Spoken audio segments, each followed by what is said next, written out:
ভাইজান, ট্রাকের লোকগুলা তো দেখি ডাকাইতের মতো পালাইলো। আর এইটা কেমন কফি? কাঠের না, আবার বাঁশেরও না, পুরাটাই লোহা দিয়া বানানো। আর গায়ে এগুলা কি পেঁচানো? শিকল? হ, শিকল দিয়ে আবার বড় বড় তালা মারা। আমার বাপের জন্মেও আমি এমন কফিন দেখি নাই। জব্বার ভাই, ঘটনা কি কন্ত? মরা মানুষের কফিনে তালা মারব কেন? কাগজপত্র তো সব ঠিকই আছে, বন্দর থাইকা পাঠাইছে। চিঠিতে লিখা এই লোক নাকি বহু বছর আগে এক জাহাজে মারা গেছিল। সাগরের তলে জাহাজ ডুইবা আছিল, এখন উদ্ধার হইছে। কিন্তু কিন্তু কি জব্বার ভাই? কিন্তু চিঠির নিচে লাল কালি দিয়া বড় কইরা লেখা, কখনো কফিনের তালা খুলবেন না, যেমন আছে তেমন ভাবেই দাফন করবেন। সূর্যাস্ত থাইকা সূর্যোদয়ের মধ্যে কাজ শেষ করতে হইব। অদ্ভুত কারবার। রতন, দর্ত অনেক ওজন মনে হইতাছে, চাকাওয়ালা ভ্যানে তুলতে হইব।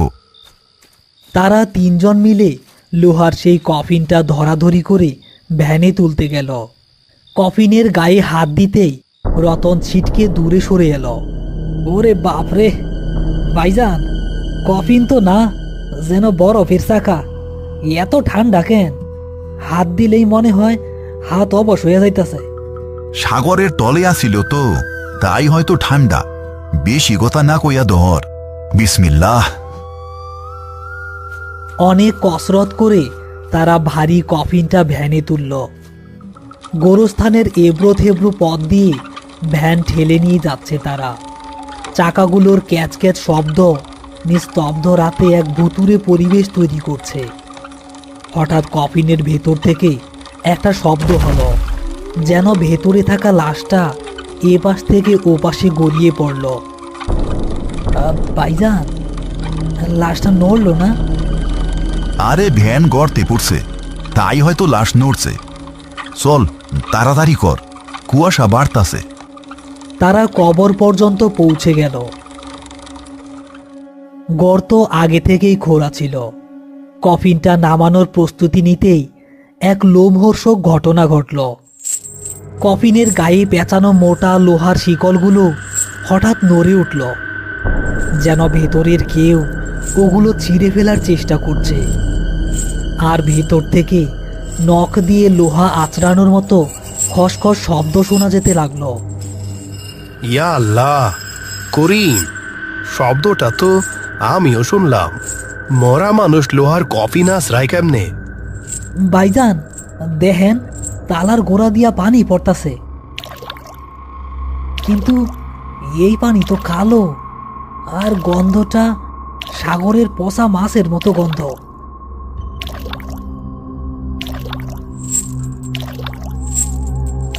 রতন, ভ্যান থাইকা দূরে সর। কফিনটা ভ্যানের উপর ভয়ানকভাবে কাঁপতে শুরু করলো। মনে হচ্ছে ভেতরে কোনো বিশাল শক্তিশালী প্রাণী আটকা পড়েছে।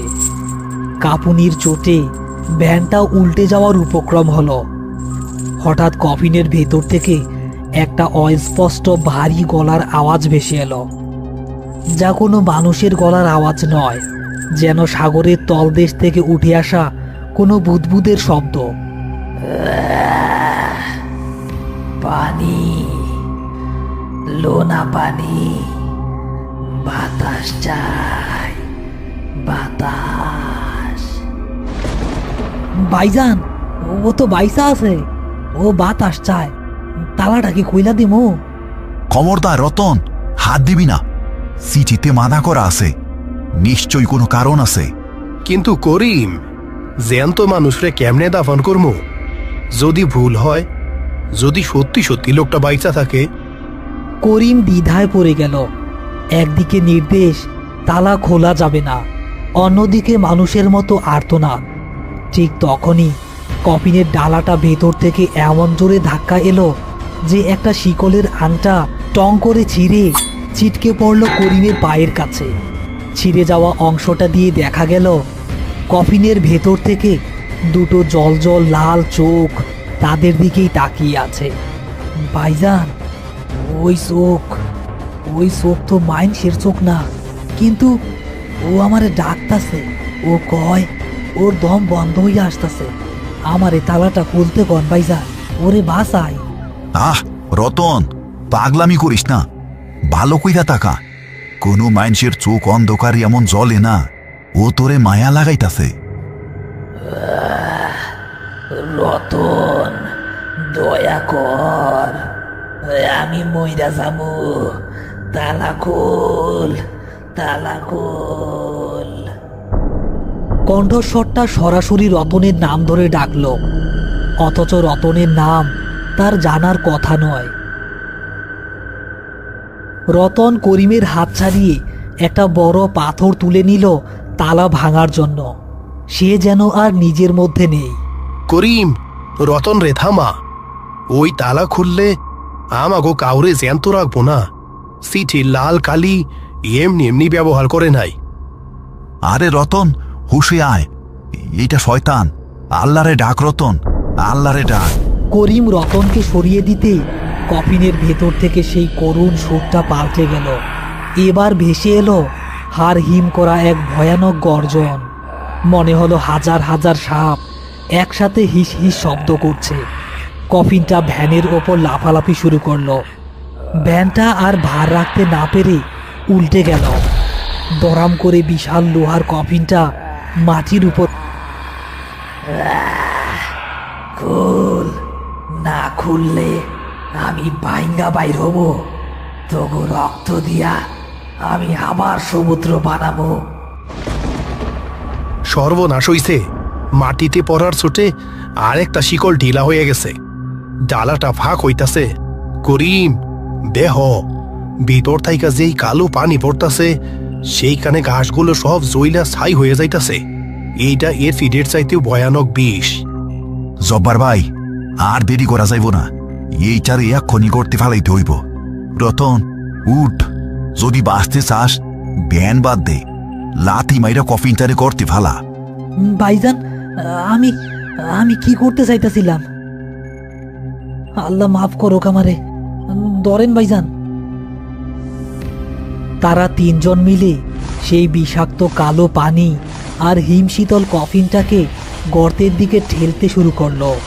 কফিনের ভেতর থেকে তখন প্রচণ্ড শক্তি প্রয়োগ করা হচ্ছে ডালাটা খোলার জন্য।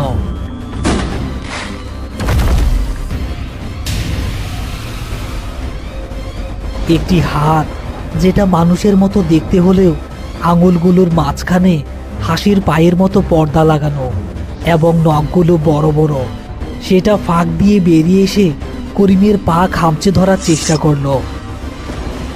ইয়া আল্লাহ, এটা তো শয়তান হয়ে গেছে। বিসমিল্লাহির রহমানির রহিম, ধাক্কা দে। করিমের চিৎকারে তিনজন একসাথে সর্বশক্তি দিয়ে ধাক্কা দিল। ভারী লোহার কফিনটা গড়িয়ে গিয়ে ধপাস করে গভীর কবরের নিচে পড়ল। পড়ার সাথে সাথে ডালাটা একটু ফাঁক হয়ে গেল এবং সেখান থেকে একটা বিকট আর্তনাদ বের হয়ে এলো, যা গোরস্থানের সমস্ত নিস্তব্ধতা ভেঙে চুরমার করে দিল। আরে মাটি দেও, ও ফাঁক দিয়া বাইর হওয়ার চেষ্টা করতেছে। তারা পাগলের মতো হাত দিয়ে কোদাল দিয়ে মাটি চাপা দিতে শুরু করলো। কফিনের ভেতর থেকে তখনও সামান্য ধাক্কা আসছে। মাটি ফেলার সাথে সাথে নিচ থেকে আবার একটা গোংরানির শব্দ শোনা গেল। ফিরবো,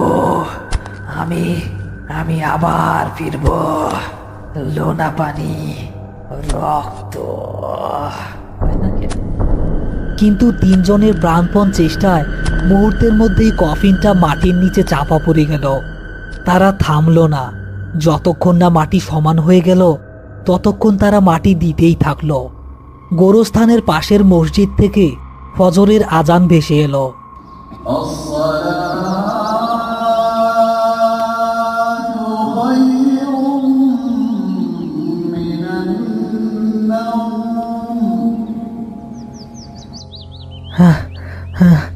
ভাইজান, এইটা কি আছিল? ওই হাত, ওই চোখ, ওইটা তো মানুষ না। করিম, সিট হিরুলটা পিঠে ছোট্ট কইরা আরেকটা লাইন লেখা আছে। রাইতে খেয়াল করি নাই। কি লেখা আছে ভাইজান? লেখা আছে ইনি এক অভিশপ্ত নাবি, যে আজ থাইকা 200 বছর আগে শয়তানের লগে চুক্তি কইরা জল পিশাচ হইয়া গেছিল। তারে সাগরের অতল থাইকা দইরা আনা হইছে শুধু পবিত্র মাটিতে পুইতা রাখার জন্য, যাতে সে আর সাগরে ফিরা যাইতে না পারে। জল পিশাচ? তাইলে আমরা আজকা এক শয়তানের দাফন করলাম। ভাইজান দেখেন, রতন কবরের দিকে ইশারা করল। সকালের আলো ফোটার সাথে সাথে কবরের ওপরের ভেজা মাটিগুলো শুকিয়ে একদম পাথরের মতো শক্ত হয়ে গেছে। আর কবরের ঠিক মাঝখানে মাটির নিচ থেকে সামান্য কালো ধোঁয়া বের হচ্ছে, যেন ভেতরে থাকা জিনিসটা সূর্যের তাপে পুড়ে ছাই হয়ে যাচ্ছে। আল্লাহ যা করে ভালোর জন্যই করে। ভ্যানটা উল্টাইয়া কফিনটা গর্তের কাছে না পড়লে আমরা ওরে গর্তে ফালাইতে পারতাম না। আর ও যদি বাইর হইতো, তাইলে এই গোরস্থান আজকা শ্মশান হইয়া যাইত। যাও, তোমরা বাড়িতে যাও। আজকা যে অভিজ্ঞতা হইল তা কাউরে কইলে কেউ বিশ্বাস করব না। তয় মনে রাখো, কিছু কিছু কফিন কখনোই খুলতে নাই। হঠাৎ করেই গোরস্থানের পরিবেশটা কেমন যেন থমথমে হয়ে গেল। করিম আর জব্বার আলী খেয়াল করল রতন তাদের কাছ থেকে কিছুটা দূরে একা দাঁড়িয়ে আছে। সে নড়ছে না, একদম পাথরের মতো শক্ত হয়ে রাস্তার দিকে তাকিয়ে আছে। কিরে রতন, চল, কাম তো শেষ, খাড়ায় রইলি কেন? ভাইজান, ওই লোকটাকে। কোন লোক? এই গোরস্থানে তো আমরা 3 জন ছাড়া আর কেউ নাই। ওই যে কুয়াশার মধ্যে লোকটা ভেজা কাপড়ে খাড়ায় আছে, ওর শরীর দিয়া নোনা পানি পড়তাছে। করিম আর জব্বার আলী গেটের দিকে তাকালো, কিন্তু কিছুই দেখতে পেল না, শুধু ঘন সাদা কুয়াশা। কিন্তু রতনের চোখের মণি কেমন যেন নীল হয়ে যাচ্ছে। রতন হঠাৎ করেই গোরস্থানের ভেতরের পুকুরের দিকে হাঁটতে শুরু করলো। মনে হচ্ছে কেউ তাকে অদৃশ্য সুতোয় টেনে নিয়ে যাচ্ছে। রতন, কই যাস? ওইদিকে তো পুকুর। রতন, যাইস না ওইদিকে। জব্বার ভাই, রতন রে ধরেন, ওরে পানির কাছে যাইতে দিয়েন না। ওরে তো ধরা যাইব না করিম, ওর গা দিয়া আগুন বাইর হইতাছে। রতন শূন্য দৃষ্টিতে পুকুরের দিকে তাকিয়ে আছে। করিম দৌড়ে গিয়ে রতনের কপালে তাবিজটা ছোঁয়ালো এবং সজোরে একটা ধাক্কা মারল। রতন, নিজের নাম মনে কর। তুই সাগরের মাছ না, তুই মানুষ। তোর মা তোর লাইকা বাড়িতে ভাত নিয়ে বইসা আছে। আল্লাহরে স্মরণ কর রতন, আল্লাহরে মনে কর। তাবিজটা ছোঁয়ানোর সাথে সাথে রতনের শরীর থেকে একটা কালো ধোঁয়া বের হয়ে পুকুরের পানিতে গিয়ে পড়ল। পুকুরের পানি মুহূর্তেই টকবক করে ফুটতে শুরু করলো। রতন জ্ঞান হারিয়ে করিমের গায়ে গড়িয়ে পড়ল এবং তার নীল হয়ে যাওয়া চোখ দুটো আবার স্বাভাবিক হয়ে গেল। ভাইজান, আমি কই? আমার খুব শীত করতেছে, লোনা পানির গন্ধ পাইতাছি কেন? হ্যাঁ, আর ডরাইস না বাপ। শয়তান তোয় কবজা করতে চাইছিল, কিন্তু পারে নাই। জল পিশাচের নজর আমরা কাটাইয়া দিছি। আলহামদুলিল্লাহ। চলো এখন এই অভিশপ্ত জায়গা থাইকা ফালাই। সূর্য এখনই উইটা পড়ব। তারা 3 জন গোরস্থানের গেটের দিকে হাঁটা শুরু করলো। ট্রাকটা যেখানে কফিনটা নামিয়ে দিয়েছিল সেখানে তারা থামল। দূরে গোরস্থানের গেটে সেই ট্রাকের ড্রাইভারকে দেখা যাচ্ছে। সে ফিরে এসেছে কোনো একটা কাগজের জন্য। ওস্তাদ, কাম শেষ? দাফন করছেন? হ, করছি। কিন্তু এই মরা মানুষ আপনারা কই থাইকা আনছেন? ভেতরে তো মানুষ না, সাক্ষাৎ শয়তান ছিল। শয়তান মানে? ওস্তাদ, কফিনের ভিতরে তো কেউ আসিল না। কি কইলেন? আমরা নিজেরা ভারী কফিনটা ঠেইলা গর্তে ফেললাম, ভেতর থেকে আওয়াজ শুনলাম, হাত দেখলাম। হারে না ওস্তাদ, ভুল বুঝতাছেন। বিদেশের ওই কোম্পানি আমাকে কইছে এইটা একটা খালি কফিন। 200 বছর আগে এক নাবিক সাগরে হারাইয়া গেছিল। তার দেহ পাওয়া যায় নাই। তার আত্মা যাতে শান্তি পায় সেই জন্য খালি কফিনটা দাফন করতে পাঠানো হইছে। লোকটা তো সাগরেই মইরা ভূত হইয়া আছে। কফিনই আইব কই থাইকা? হ্যাঁ, খালি কফিন? তাইলে ভেতর থাইকা কে আমাদের লোকে কথা কইল? কে রতন লে ডাকলো? করিমের কথা শেষ হওয়ার আগেই রতন হঠাৎ খিলখিল করে হাসতে শুরু করলো। করিম আর জব্বার আলী রতনের দিকে তাকাতেই তাদের রক্ত হিম হয়ে গেল। ড্রাইভার ঠিকই কইছে ভাইজান, কফিনটা খালি আসিল। রতন তার হাতটা করিমের সামনে তুলে ধরল। দেখা গেল রতনের আঙুলের মাঝখানে হাঁসের পায়ের মতো পর্দা গজিয়েছে এবং তার নখগুলো তলোয়ারের মতো লম্বা হয়ে গেছে। তার গলার চামড়া ফেটে মাছের মতো কানকো বের হয়ে আসছে। কফিনটা খালি আসিল বইলাই তো সাগরের অতল থাইকা আইসা আমি ওইখানে লুকাইতে পারলাম। আপনার আমারে গর্তে পুঁতেন নাই, আপনার আমারে পবিত্র মাটি দিয়া এই জনপদে থাকার পারমিশন দিয়া দিছেন। এখন থাইকা আমি এই গ্রামেই থাকবো রতন হইয়া। রতনের চেহারা আবার স্বাভাবিক হয়ে গেল। সে করিমের দিকে তাকিয়ে একটা রহস্যময় হাসি দিল। দূরে সমুদ্রের গর্জন শোনা গেল, যেন সমুদ্র হাসছে। জব্বার ভাই, ও রতন না, ও রতন না। হ্যালো প্রিয় বন্ধুরা, আশা করি আজকের ভয়ঙ্কর গল্পটি আপনাদের ভালো লেগেছে। যদি ভিডিওটি দেখে ভয়, রোমাঞ্চ বা মজা পেয়ে থাকেন তাহলে অবশ্যই একটি লাইক দিয়ে আমাদের পাশে থাকুন। এমন আরও নতুন নতুন ভয়ঙ্কর ভূতের কার্টুন ও গল্প সবার আগে পেতে এখনই আমাদের চ্যানেলটি সাবস্ক্রাইব করে রাখুন। আজকের প্রশ্ন, লোহার কফিনটা জব্বার আলীর কাছে কোথা থেকে পাঠানো হয়েছে? বন্দর থেকে নাকি সমুদ্র থেকে? আপনার সঠিক উত্তর ও আপনার নাম কমেন্ট করে লিখুন। যারা আজকের প্রশ্নের সঠিক উত্তর দেবেন তাদের নাম সবার আগে পরের ভিডিওতে মেনশন করা হবে। গত ভিডিওতে সর্বপ্রথম কমেন্ট করেছিলেন তানহা আক্তার, কাজল খান ও অনন্যা মিশু।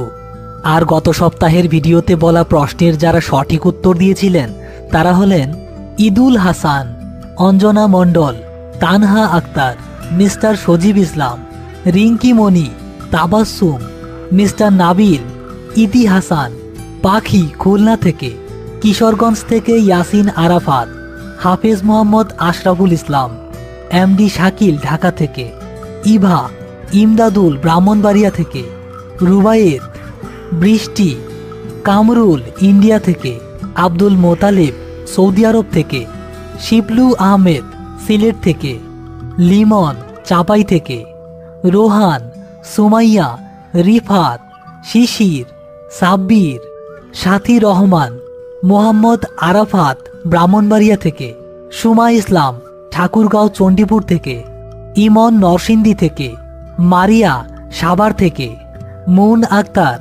মোহাম্মদ জুবাইর ইসলাম, আয়না আক্তার জয়পুরহাট থেকে, আব্দুল রাজ্জাক ঢাকা থেকে, মিস্টার বাবু, মোহাম্মদ সাজিদুল হক ব্রাহ্মণবাড়িয়া থেকে, শফিক হাসান, এমডি সজীব মিয়া ময়মনসিং থেকে, আরোহী, আফসানা জাহান তাওসিন ব্রাহ্মণবাড়িয়া থেকে, কুমিল্লা মাধিয়া থেকে রাজীব, সুমি, রাহাত, হেলাল, কেয়া সিলেট থেকে, শায়না, বর্ষা, মোহাম্মদ হাবিবুর রহমান হাবিব, আলিফা ইসলাম মিম, রোজি আক্তার, পলাশ দেবনাথ, এমডি আসাদুল ইসলাম, অরুণ বর্মন, ফয়সাল আহমেদ, মোসাম্মদ জান্নাতুল তাসমিয়া, কলকাতা সোনাপুর থেকে অর্ধেন্দু গায়েন, শ্রেয়াস গায়েন, নিবেদিতা গায়েন, ছোয়া সুলতানা টাঙ্গাইল থেকে, রাফিয়া ঢাকা থেকে, নবীন হোসেন খুলনা থেকে, মহিমা সহ আরও অনেকেই। আপনাদের ভালোবাসা ও সাপোর্ট আমাদের আরও ভয়ঙ্কর ও আরও ভালো গল্প বানাতে উৎসাহ দেয়। সবাই ভালো থাকবেন। আবার দেখা হবে আগামী শুক্রবারে